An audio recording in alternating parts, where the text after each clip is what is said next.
우리가 운동 경기를 이제 하는 것을 이렇게 보다가 보면은 운동 선수가 갑자기 운동 경기를 하다가 중단을 해요.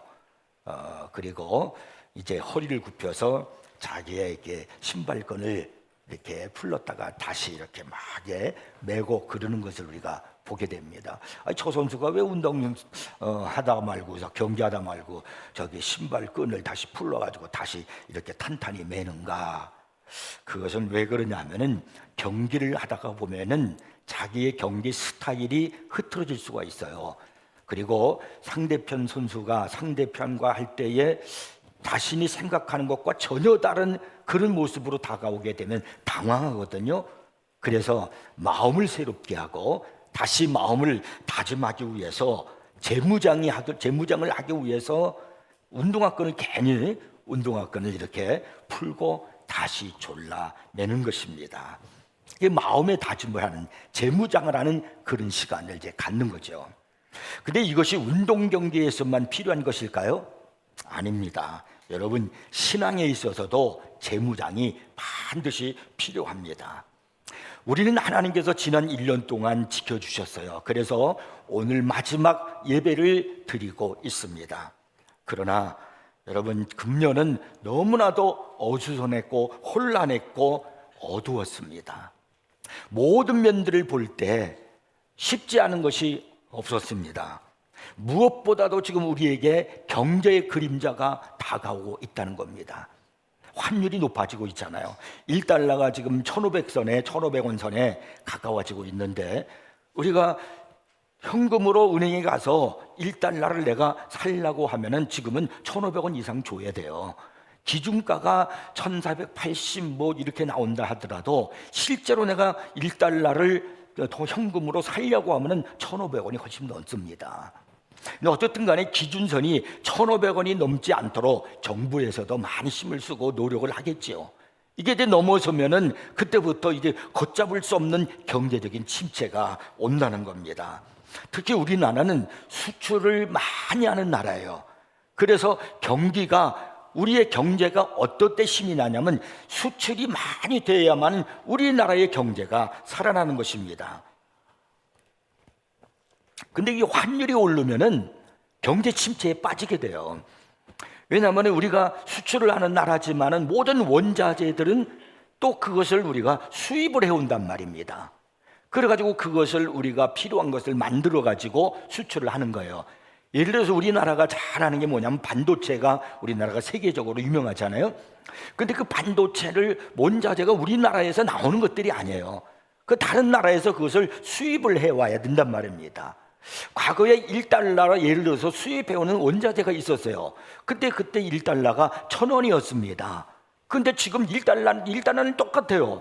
근데 지금은 1,500원이 돼야 되는 거예요. 그럼 훨씬 더 그 원자재가 가격이 높아진 것이지요. 그렇게 해가지고 그걸 만들어서 수출을 하려고 하면은 우리는 많은 그 달러의 그 액수가 높아져야 돼요. 그렇지 않으면은 우리는 손해를 보게 되는 겁니다. 경제가 침체되는 거죠.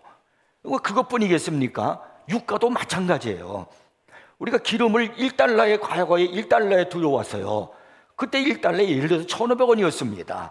근데 지금 1달러가 1,800원이었다고 예를 들어서 그렇게 생각하면은 지금 기름값이 오를 수밖에 없는 거예요. 자동차를 타고 다녀도 기름값이 올라서 주유소에 가면은 오른 기름값이 이렇게 적혀 있는 것을 보게 되는 겁니다.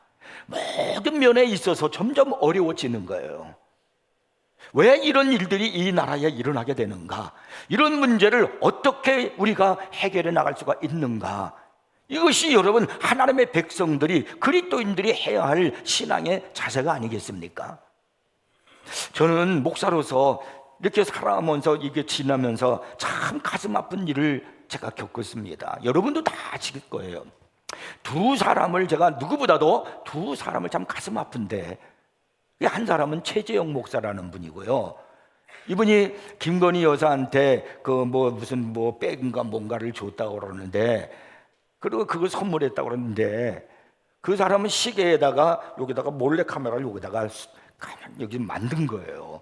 그건 스파이들이 나는 거지. 일반 사람들이 여기다가 그 시계를 여기다가 카메라를 숨기겠어요. 그걸 숨겨와가지고 다 이렇게 하면서 이제 대화를 나누면서 그러면서 그걸 이제 다 촬영하고 녹음할 거 아니에요. 근데 이 사람이 최재형이라는 사람이 목사예요. 아니 목사가 왜 그런 일을 할까? 그런데 이 최재형 목사에 대해서 어느 분이 깊이 그 사람을 이렇게 파헤쳐 봤어요. 근데 한국에서 대학을 하고 미국으로 갔습니다. 미국에 가서 총신대학교를 했어요. 미국 총신대학교. 그리고 미국 장로회 신학교를 했습니다. 총신대도 지금 우리나라에 있잖아요. 사당동에. 여기 총신대를 졸업하면은 합동치계예요. 장신대를 졸업하면 통합치계 장로교. 그리고 어느 한 또 대학을 제가 졸업했는데 그건 참 기억을 못 하겠는데, 그래서 이제 목사 안수를 이제 받은 거예요. 근데 문제가 뭐냐면 이분이 북한을 엄청나게 많이 들락달락 한 거예요. 많이 북한을 다니면서 북한의 공산주의 사상이 그에게 젖어들었습니다.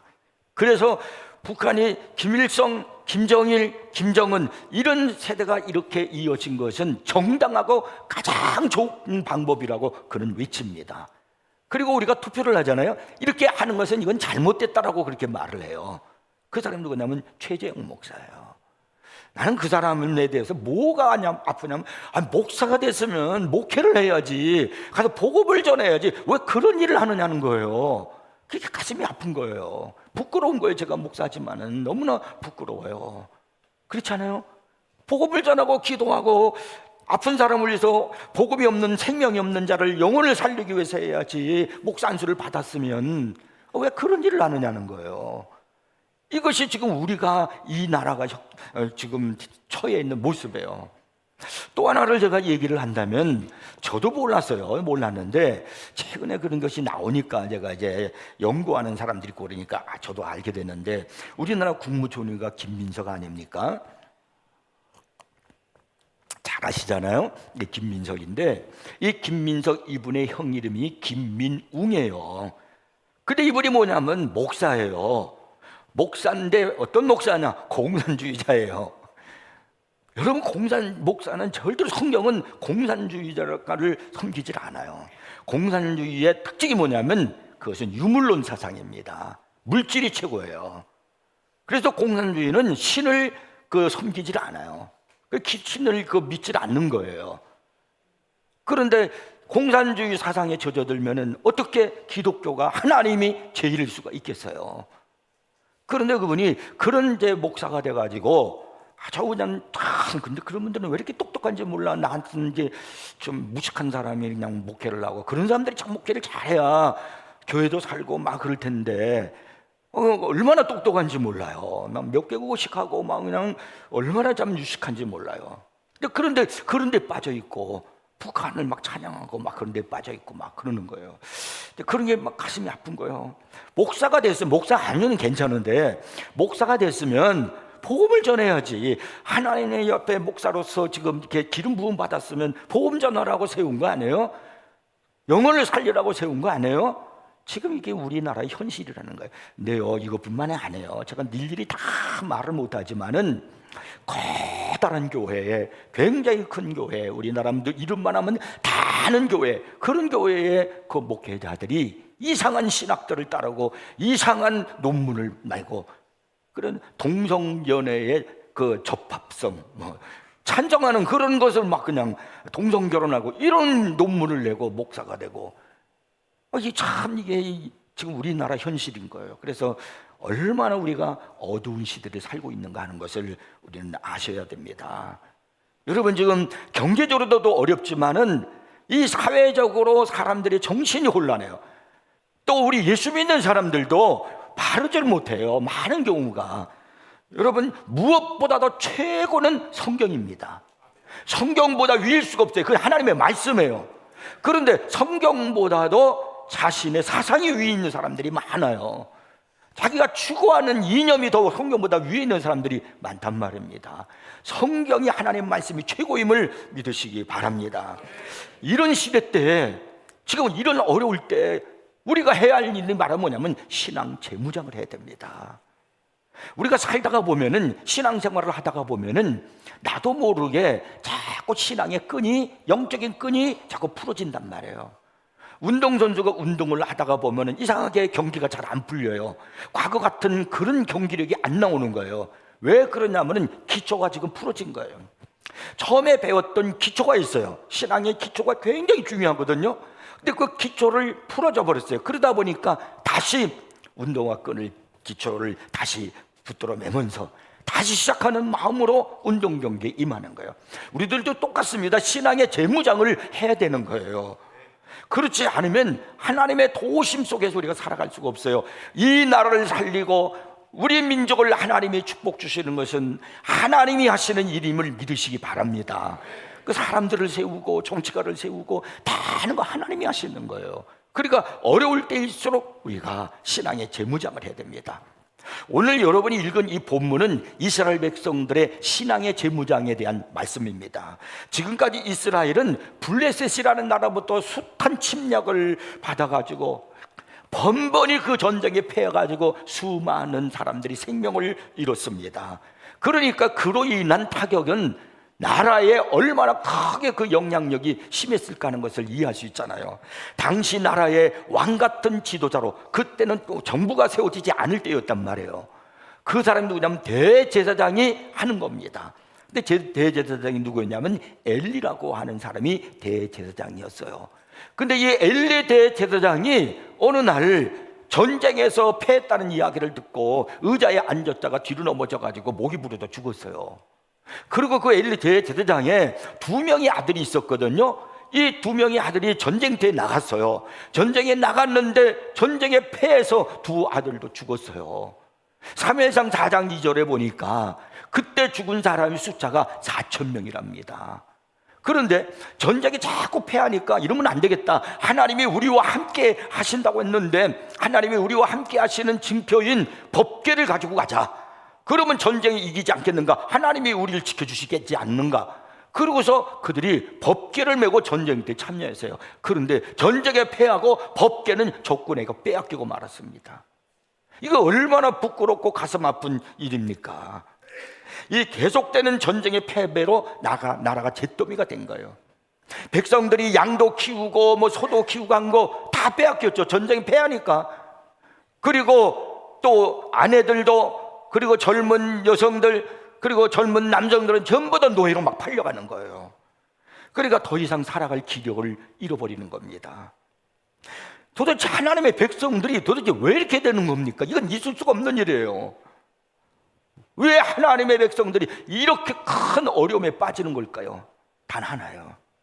믿음이 타락했기 때문입니다. 온전히 하나님을 섬기고 온전히 예배를 드려야 할 그들이 예배가 오염되어 버렸습니다. 예배가 변질되었습니다. 신앙이 타락한 거예요. 하나님께서 그들의 모습에 오죽했으면 이렇게 말씀해요. 나를 존중히 여기는 자를 내가 존중히 여기고 나를 멸시하는 자를 내가 경멸하리라 그러셨어요.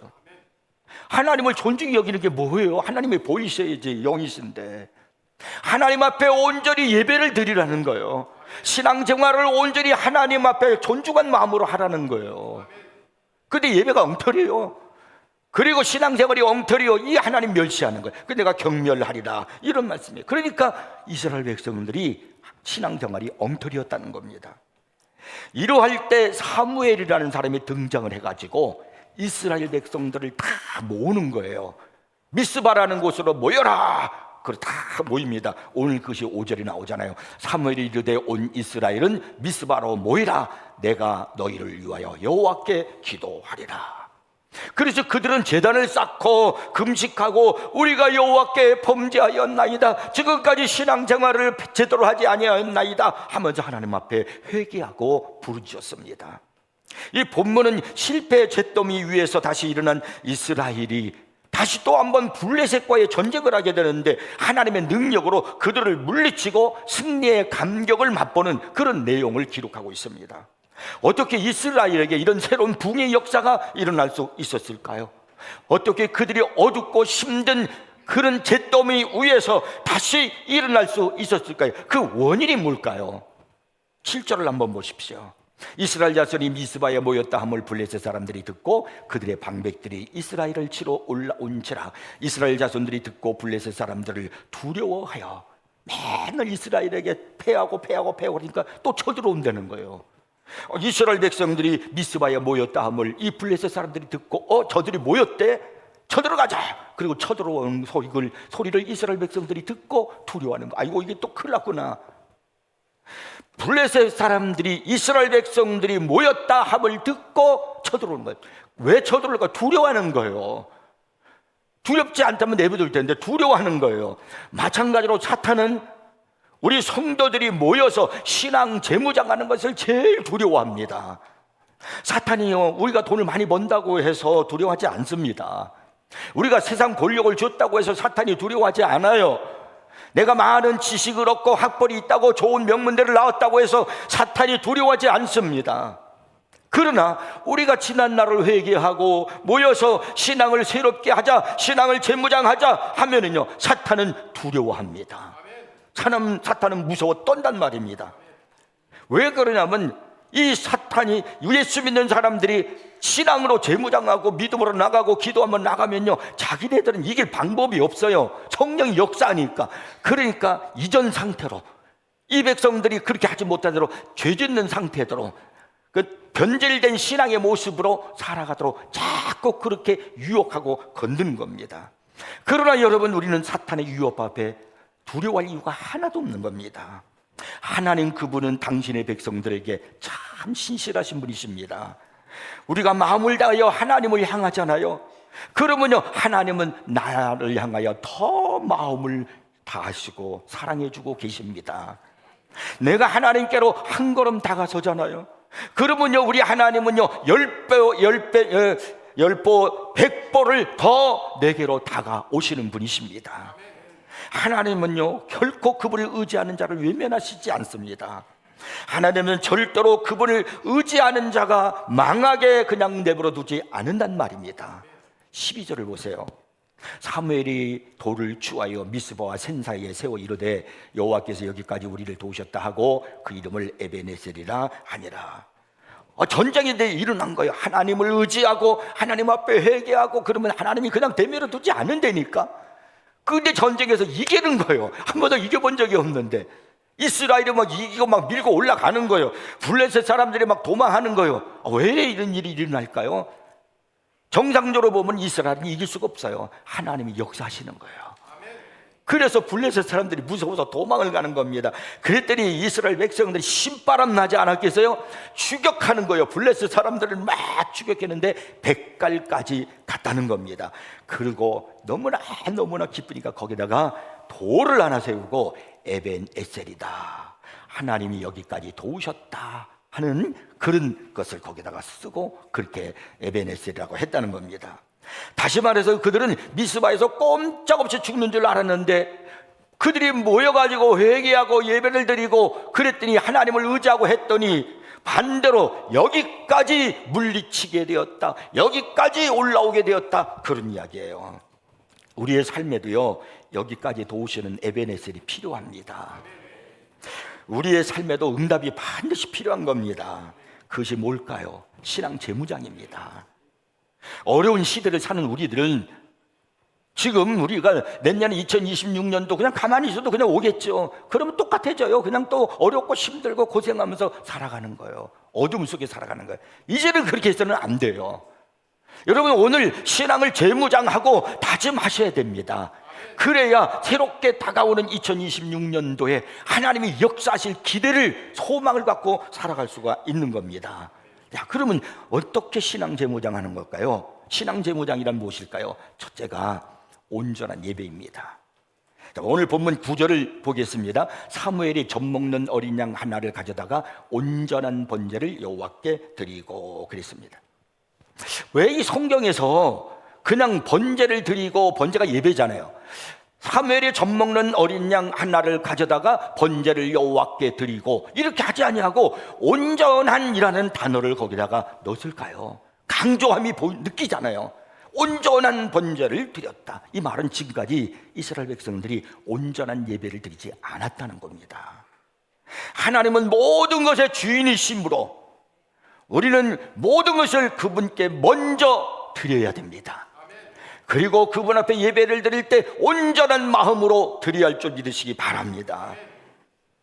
근데 그때 이스라엘 백성들은요, 타락했어요. 그 예배가 타락하면 신앙이 타락한 거예요. 신앙이 타락하면 나타나는 현상이 뭐냐면 예배가 변질되는 겁니다. 그 얼마나 타락을 했는가.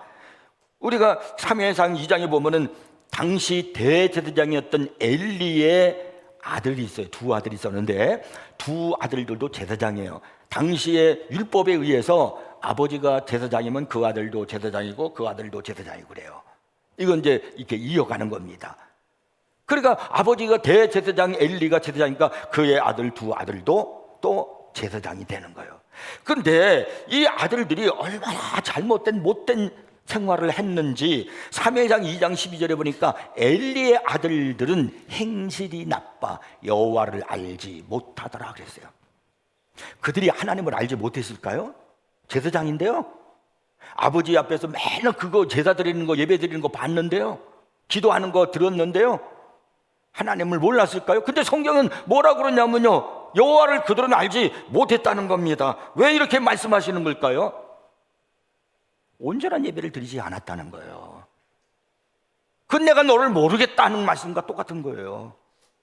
여러분 마태복음 7장 21절을 보면은 아주 무서운 말씀이 있어요.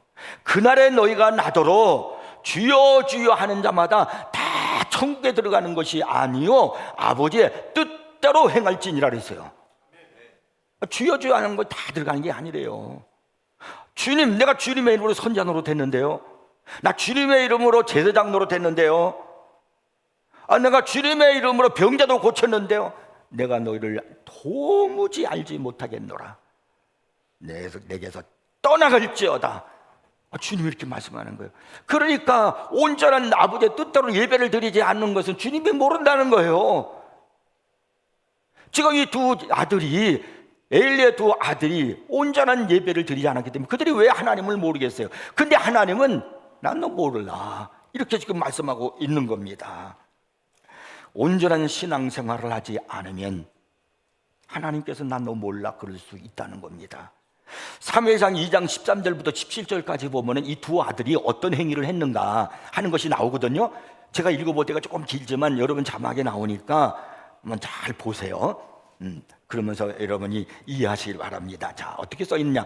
그 제사장들이 이 두 아들이요, 홈리와 비느하스, 백성에게 행하는 관습은 이러하니, 백성에게 행하는 관습은 이러하니, 그러니까 관습이라는 게 뭐냐? 습관적으로 그렇게 했다는 거예요. 이렇게 했다는 거야. 항상 그렇게 해왔다는 거예요. 습관적으로. 뭐냐? 곧 어떤 사람이 제사를 드리고 예배를 드리고 그 고기를 삶을 때 하나님 앞에 예배를 드리고 고기를 삶는 거예요. 제사장의 사환은 제사장의 말을 듣는 거, 시키는 대로. 손에 3살 갈고리를 가지고 와서 그것으로 냄비나 솥에나 큰 솥에나 가마에 찔러 넣어 갈고리에 걸려 나오는 것은 제사장이 자기의 것으로 가지되. 여러분, 이 가마솥에 고기들이 많이 들어있는데 갈고리를 가지고 딱 찔르면 제일 먼저 찔러지는 게 뭐냐면, 조그만 고기가 찔러지겠어요? 많은 고기가 찔러지겠어요? 조그만 고기가 찔러진다면 그분은 나한테 특별 상담하러 오셔야 돼요. 큰 고기가 찔러지는 게 당연한 거예요. 그죠? 이렇게 집어넣고 탁 찔르면 안 보이는데다 콱 던져 찔르면 큰 고기부터 이게 찔린다니까. 그러니까 큰 고기를 찔러서 자기가 갖는 거예요. 갈고리에 걸려 나오는 것은 제사장이 자기의 것으로 가지는 거예요. 실로에서 그곳에 온 모든 이스라엘 사람에게 이같이 할 뿐 아니라 기름을 태우기 전에도 먼저 하나님 앞에 기름을 태워서 영광을 돌리고 예배를 드립니다. 먼저 하나님께 드리는 거예요. 근데 기름을 태우기 전에도, 하나님 앞에 드리기 전에 제사장이 사원이 와서 제사 드리는 사람에게 이르기를, 제사장에게 구워드릴 고기를 내라. 먼저 내. 그가 내게 삶은 고기를 원하지 아니하고 날 것을 원한다는 거예요. 언제부터 제사장이 날 것을 먹었어요? 하다가 그 사람이 이르기를, 반드시 먼저 기름을 태운 후에 내 마음에 원하는 대로 가지라. 먼저 하나님 앞에 기름을 태워서 드리고 난 다음에 그 다음에 원하는 대로 가지세요. 그렇게 하면 그가 말하기를, 아니라 지금 내게 내라. 그렇지 않으면 내가 억지로 빼앗으리라 하였으니 이 소년들의 죄가, 이 제사장들의 죄가 여호와 앞에 심히 크면 그들이 여호와의 제사를 멸시함이었더라 그랬어요. 여호와의 제사를 멸시했다. 예배를 멸시해서 죄가 심히 컸다는 거예요. 신앙의 타락은 다른 게 아니에요. 예배 타락이 신앙의 타락입니다. 하나님 앞에 예배를 드려야 되는데, 온전한 예배를 드려야 되는데 앞뒤 다 잘라먹고 온 마음과 온 정성을 다해서 영과 진심으로 예배를 드려야 되는데 형식적인 예배를 드리고 가끔가다 한 번씩 나오면서 내가 예배를 드렸다고 말하고, 이게 지금 똑같은 거예요. 다 잘라먹는 거예요. 자기가 원하는, 내가 먼저요, 내가 먼저. 여러분, 제사장들이 이랬다면 그때 이스라엘 백성들의 예배 생활은 어땠는가 가히 짐작할 수 있잖아요. 그래서 본문 9절에서 온전한 번제를 여호와께 드렸다라고 이렇게 말씀하고 있는 겁니다. 여기에 온전한 번제는 온전한 소멸을 말하는 거예요. 그러니까 다 하나님 앞에 드리는 거예요. 이게 온전한 예배예요. 영과 진리로 예배를 드리는 거예요. 다 주님 앞에 드리는 거예요. 나를 위해서 잘라먹는 게 아닙니다. 좋은 것은 나를 위해서 쓰는 게 아닙니다. 지금까지 온전한 제사가 아니었어요. 적당한 예배였습니다. 그리고 제사는 제사 드리는 사람의 이 마음을 나타내는 거예요. 그러므로 온전한 제사를 드린다는 것은 온전한 마음을 드린다, 그런 이야기입니다. 이것이 에베네셀의 결과를 가져왔다는 말이에요. 지금 여러분의 제사는 어떤 제사, 어떤 예배를 드리십니까? 온전한 예배를 드리십니까? 오늘 한국교회의 성도들이 온전한 예배를 드리고 있다고 생각하십니까? 다 잘라먹는 거예요. 예배를 다 잘라먹어요. 뭐 이런 이유로 자르고 저런 이유로 자르고, 변질된 예배, 그건 타락한 신앙생활이 되는 거예요. 성경에 보면은 하나님의 응답은 언제나 제사를 드린 후에 나타난 걸 알 수 있어요. 노아가 홍수 심판 이후에 배에서 나왔습니다. 근데 제일 먼저 그가 한 일이 뭐냐면 하나님 앞에 예배를 드렸어요. 그랬더니 하나님께서 다시는 내가 홍수로 심판하지 않겠다는 약속을 주셨어요. 아브라함은요 항상 제사를 드리고 하나님의 약속을 받으셨습니다.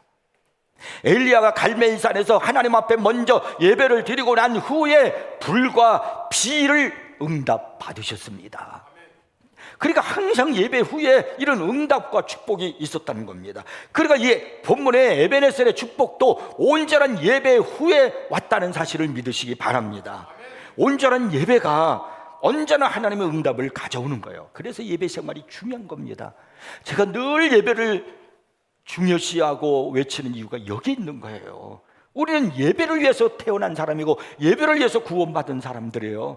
여러분, 천국 가서는 뭐 하실래요? 개돈놀이 하실래요? 천국 가서 뭐 하실까 생각해 보셨어요? 예배밖에 없어요.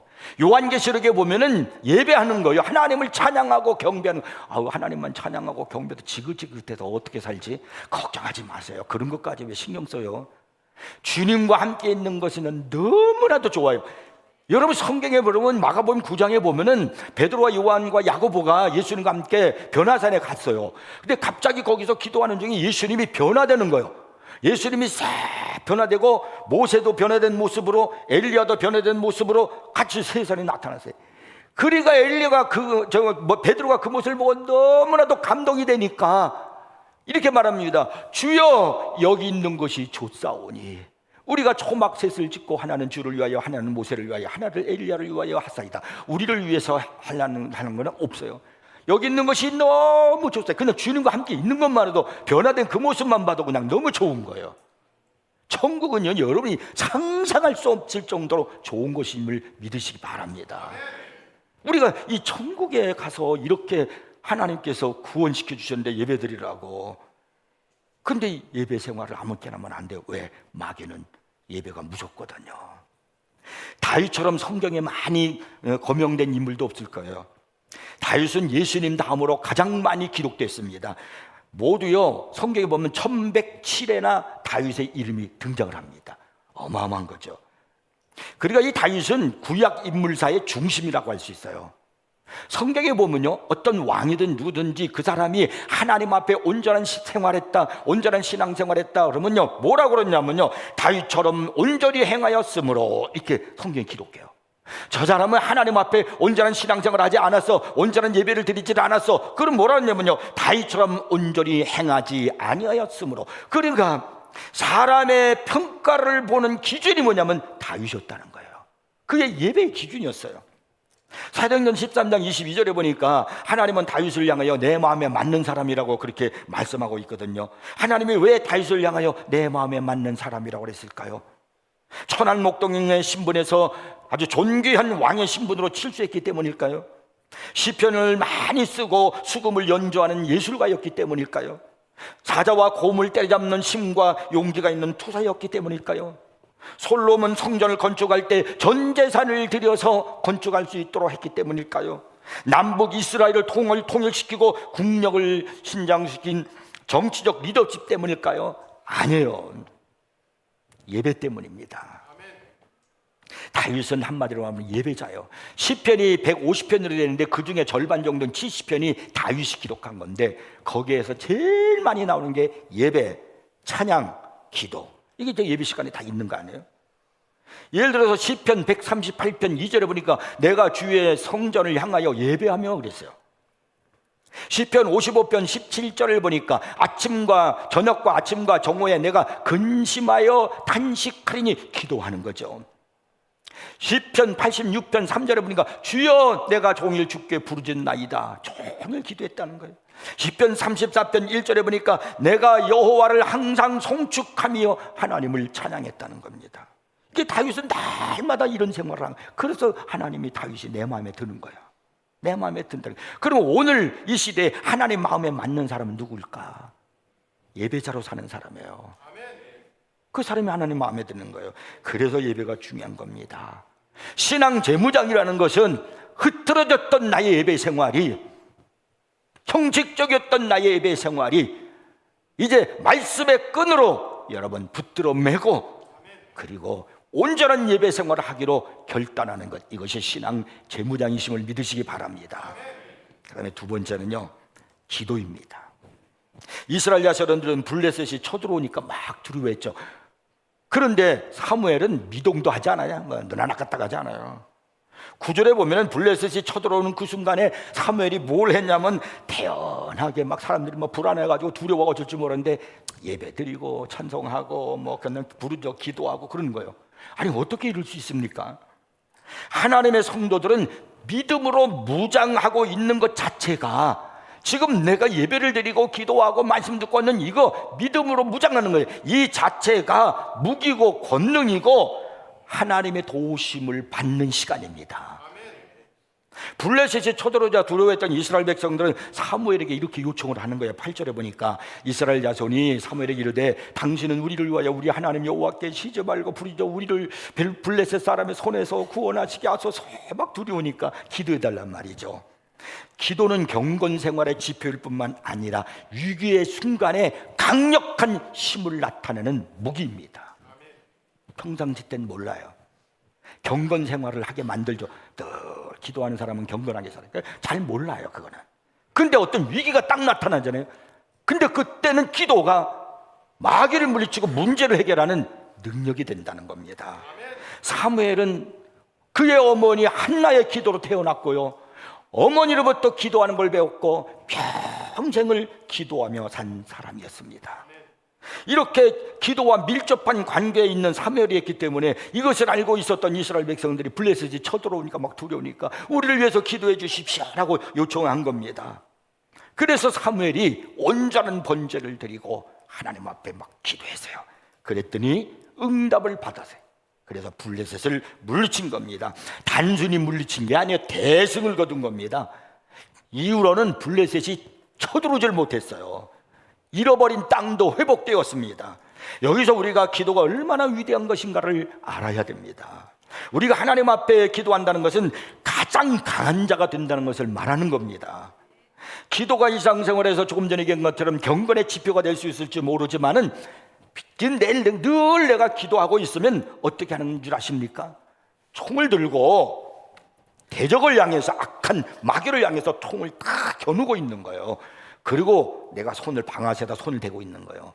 그러다가 사탄이 딱 대적이 나타나면 방아쇠를 땅 하면은 거기서 하나님의 능력이 나가서 시험을 물리치고 마귀를 물리치고 그걸 승리하게 만드는 거예요. 그게 기도란 말입니다. 우리의 기도 생활은 평상시에는 잘 몰라요. 그러나 위기를 만날 때 그 기도의 강함을 아는 거예요. 마가복음 9장에 보면 예수님께서 제자들이 못 고친 귀신 들린 어떤 어린 아이의 병을 고쳐주는 사건이 나와요. 제자들이 그 후에 이렇게 말하죠. 예수님, 우리는 왜 이 귀신 들린 아이를 고치지 못했을까요? 이렇게 물어봤을 때 주님이 뭐라고 대답하시냐면 이렇게 대답하셔요. 기도 외에 다른 것으로는 이런 종류가, 이런 능력이 나갈 수 없느니라. 평상시 때 기도할 때는 잘 몰랐어요. 꾸준히 기도할 때 그때는 뭐냐면 항상 총을 겨누고 방아쇠를 당기고 있는 거예요. 그때는 몰라요. 근데 적군이 딱 나타나면 방아쇠를 당기는 순간에 그때 능력이 나가나, 적군이 그 총탄에 맞고 쓰러지는 거예요. 이게 기도예요. 여러분, 기도 외에는 다른 방법으로는 능력을 얻을 수 있는 방법이 없단 말입니다. 기도는 하나님의 능력을 경험하게 되는 통로예요. 그래서 우리도 이 사무엘 같이 늘 기도하는 사람이 돼야 돼요. 다윗은 시편 116편 2절에서 이렇게 말했어요. 그의 귀를 내게 기울이셨으므로 내가 평생에 기도하리로다. 평생에 기도하리로다. 우리도 쉬지 말고 기도해서 능력이 사람이 되어야 됩니다. 본문 9절을 보면 여호와께 부르짖으며 여호와께서 응답하셨더라 라고 말씀하고 있죠. 예레미야 33장 3절에 보니까 너는 내게 부르짖으라 내가 내게 응답하겠고, 기도하면 응답하신대요. 내가 알지 못하는 크고 은밀한 일을 내게 보리라. 은밀한 일을 보인다는 거야. 이거는 기도하는 사람만이 아는 거야. 다른 사람은 몰라. 열심히 기도하는 사람은 하나님이 크고 은밀한 일을 내게 보여주신 거야. 내게 주시는 거야. 그 기도하는 사람만 체험하는 거야. 이 기도가 이런 놀라운 능력이 있습니다. 성경은 곳곳에서 하나님의 기도 응답을 약속하고 있습니다. 여러분, 오늘 신앙 재무장 하는 것은 혹시 기도의 끈을 다 풀어 헤쳐버린 사람 있질 않아요? 바지끈을 풀어놓고 뛰면은 바지가 내려갑니다. 못 뛰어요. 뛸 수가 없어요. 바지끈을 졸라 매셔야 돼요. 그래서 벨트가 필요한 거예요. 졸라 매는 거예요. 이제 여러분 말씀과 성령으로 여러분의 기도의 끈을 졸라 매셔야 됩니다. 이게 신앙 재무장이야. 그리고 나갈 줄로 믿으시기 바랍니다. 마지막 세 번째로, 신앙 재무장 후 나타나는 하나님의 은혜가 뭘까? 첫째가 하나님의 손이 블레셋을 막으셨다는 겁니다. 13절에 보니까 여호와의 손이 사무엘이 사는 날 동안에 블레셋 사람을 막으시며 그랬어요. 하나님의 손은 도움과 축복을 주고 막아주십니다. 사탄의 세력으로부터 막아주는 능력의 손입니다. 하나님은 우리를 지켜주고 보호해주는 줄 믿으시기 바랍니다. 근데 여기 성경에 보면은 사무엘이 사는 날 동안에 라는 말씀을 하고 있거든요. 이게 뭐냐면, 무슨 얘기냐면, 사무엘은 기도하는 사람이니까 기도하는 동안에 여러분이 기도하시면 하나님의 손이 여러분이 알지 못하는 모든 이들을 막아주세요. 가정도 막아주시고, 사업장도 막아주시고, 자녀들도 막아주시고, 경제적인 문제도 막아주시고, 내 몸에 병이 틈타지 못하도록 막아주시고, 나에게 은혜가 빼앗기지 못하도록, 사탄이 유혹하지 못하도록 막아주시고요. 이것이요 신앙 재무장한 후에 나타난 하나님의 축복이었습니다. 그 다음에 두 번째는 회복되었다는 거예요. 14절에 보니까 블레셋 사람들이 이스라엘에게서 빼앗았던 성읍이 에그론부터 가드까지 이스라엘에게 회복되니 그랬어요. 여기 회복되었다는 말은 잃어버렸다는 것을 되찾았다는 겁니다. 또 떠난 사람이 되돌아왔다는 말도 의미가 있어요. 그러니까 이 하나님의 은혜로 이스라엘은요 국력도 명예도 땅도 다 회복되는 겁니다. 여러분이 기도하시잖아요. 신앙 재무장 하잖아요. 하나님이 회복시켜 주셔요. 여러분의 명예를, 여러분의 재물을, 여러분의 모든 것들을, 가정의 자녀들 다 하나님이 회복시켜 주시고 우리에게 희망을 주신 줄 믿으시기 바랍니다. 이게 신앙 재무장하지 않으면 안 돼. 대한민국이 정말 우리나라가 6.25 때부터 이후로부터 얼마나 못 살았습니까? 세계적인 최빈국이었어요. 근데 세계 최강국으로 부유한 나라로 성장하게 되었는데 지금 우리나라가 이룰 수는 없죠. 다시 우리가 신앙을 재무장하고 나갈 때 이 나라가 더욱 세계에 뛰어난 민족이 될 줄로 믿으시기 바랍니다. 전 세계가 두려워하고 부러워하는 그런 나라가 되어야 됩니다. 세 번째는 평화가 왔다는 거예요. 14절에 보니까 또 이렇게 말씀해요. 또 이스라엘과 아모리 사람 사이에 평화가 있었더라. 여기 특별히 여러분 주위에서 눈여겨보아야 될 게 뭐냐면, 아니 블레셋과의 전투를 했으니까 이렇게 써야 되는 게 정상이에요. 이스라엘과 블레셋 사람 사이에 평화가 있었더라. 지금까지 그냥 전쟁을 하고 막 침략해도 너무나 힘들었는데 그래야 되는데 왜 아모리 사람 사이에 평화가 있었더라고 말씀할까요? 왜 아모리 사람일까요? 이 아모리 사람은 강한 민족을 나타냅니다. 민수기 13장 보면은 12명의 정탐꾼들이 가나안 땅에 40일을 정탐하고 돌아와요. 그리고 모세와 백성들 앞에서 보고를 합니다. 먼저 10명이 보고를 합니다. 그들이 뭐라고 하냐면, 갔는데 가나안 땅에 들어갔는데 보니까 거기에 포도송이도 좋고 좋습니다. 그런데 그 땅에는 아모리 족속이 살고 있습니다. 성경이 이렇게 말해요. 거인족이에요. 거기는 아모리 족속이 살고 있습니다. 그 아모리족은 감히 누가 못 건드리는 거예요. 그렇게 그들은 강력한 민족이에요, 아모리 족속이. 그러니까 그 소리를 듣고 백성들이 울고 우리가 어떻게 거인 족속과 싸우냐는 거예요. 막 난리 쳤잖아요. 이 말씀이 무슨 의미냐면, 아모리 족속과 평화가 있었다는 것은 내가 지금까지 도저히 해결하지 못했던 문제, 해결되지 않았던 그 여러 가지 일들, 공포스러웠던 일들, 아모리와 같은 그런 사건들을 하나님이 원만하게 해결해 주신다는 거예요. 하나님이 다 주님이 이루어 주신다는 겁니다. 내가 알 수 없는 거 하나님이 해결해 주시는 거, 이게 아모리 사람과 평화가 있었더라의 말씀임을 믿으시기 바랍니다. 결혼 50주년을 맞는 어느 부부가 있었습니다. 그들은 이날을 기념하고자 자리를 만들었습니다. 나이가 이제 70이 넘은 두 사람 다 인자한 얼굴로 이제 손님들을 많이 맞이하는 거예요. 이제 파티를 하는 거예요. 모든 손님들이 와가지고 진심으로 축하를 드리는 거예요. 막 축하를 드리는 거예요. 근데 그렇게 화려하게 차려놓은 이제 그 잔치상 가운데에 깨진 화병이 있는 거예요. 꽃병이 있었어요. 사람들이 보니까 너무나 흉측스러워요. 왜 저 깨진 꽃병을 거기다 놓으셨나요? 치우면 안 될까요? 그랬더니 그 노 부인이 하는 말이, 안 됩니다. 그 꽃병은 절대로 치우시면 안 됩니다. 거기에 그냥 놓아주십시오. 이 사람들이 이유가 궁금한 거예요. 그 잔치석상에서 좀 즐거운 날인데 다 좋은 화려한 음식들이 많이 있는데 가운데 깨진 꽃병이 하나 딱 놓는데 치우면 안 된다는 거예요. 왜 깨진 꽃병을 치우지 말라고 하는 것일까요? 한쪽에 깨져서 보기가 너무나 흉한데요. 그랬더니 그 노 부인이 조용히 이렇게 말합니다. 내가 처녀 때 한 늠름한 청년이 내 방에 들어와서 사랑을 고백하고 프로포즈를 했지요. 꼭 제 모습 같아요. 저 내년에 50주년 돼요.